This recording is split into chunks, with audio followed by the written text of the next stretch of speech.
नमस्कार दोस्तों, स्वागत है आपका एक बार फिर से हमारे इस चैनल हिंदी कथाएं पर। हे मधुसूदन, तुम कहते हो कि मनुष्य अपनी अंतिम सांस तक भी माया मूवी पड़ा रहता है।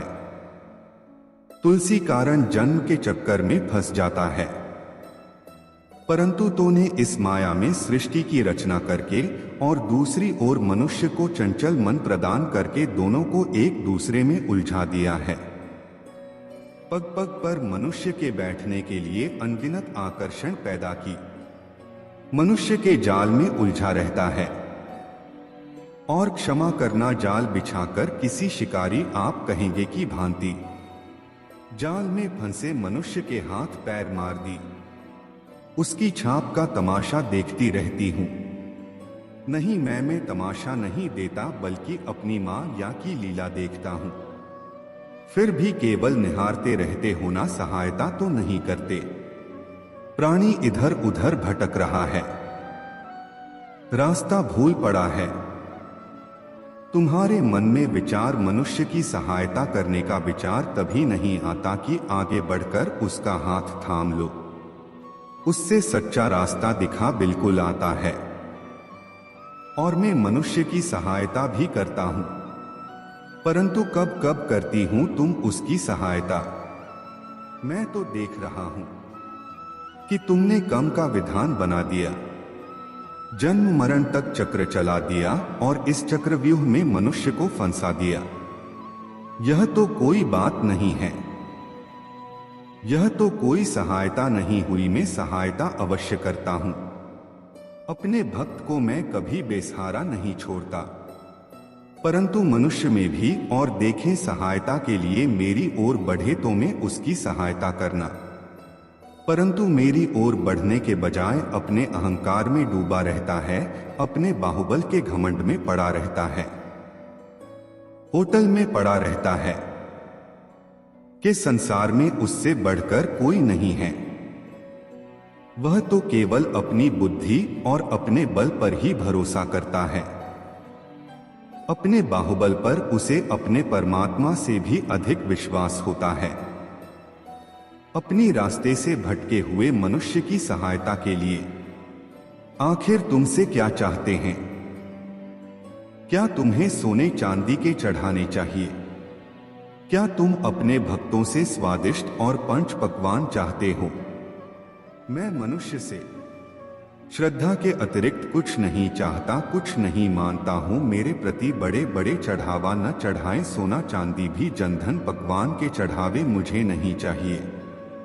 श्रद्धा और भक्ति भाव से फल, धूल, फूल की उत्पत्ति चल का एक कतरा चावल का आधार नहीं सही। मैं उसको भी भक्तों की श्रद्धा से कहीं अधिक श्रद्धा से स्वीकार कर लेता हूं।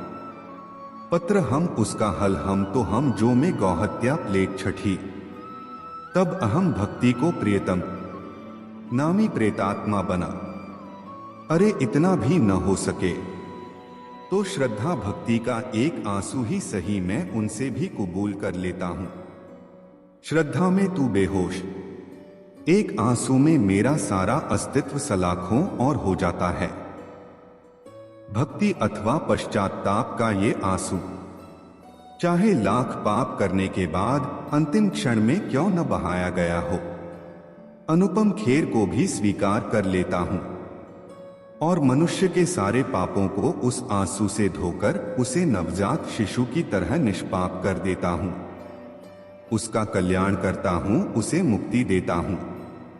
केवल एक हद हूं या पट्टी को अर्पण करने पर ही मुक्ति दे देती हो।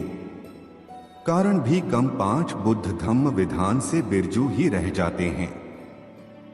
ये धर्म, यह विधान और उसके सारे सिद्धांत तो चंद्रमा और अन्य की तारों की भांति होते, जो धर्म और अज्ञान के अंधकार में झिलमिलाते रहते हैं।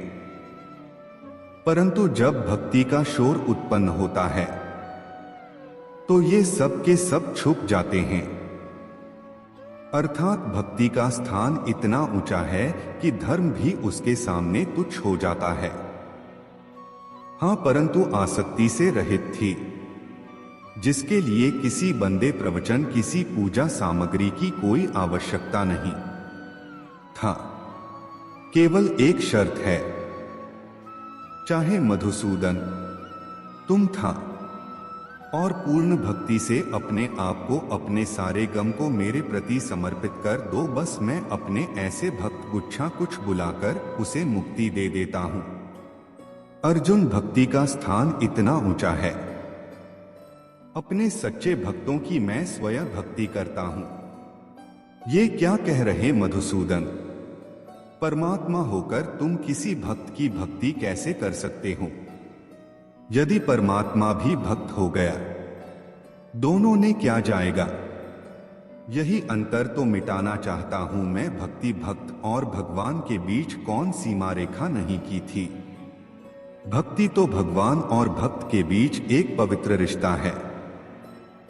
जैसे प्रेम किसी प्रेमिका और उसके प्रेमी को बंधन में बांध कर देता है, उसी प्रकार भक्त के द्वारा भक्त अपने भगवान में तथा भगवान अपने भक्तों में समा जाते हैं।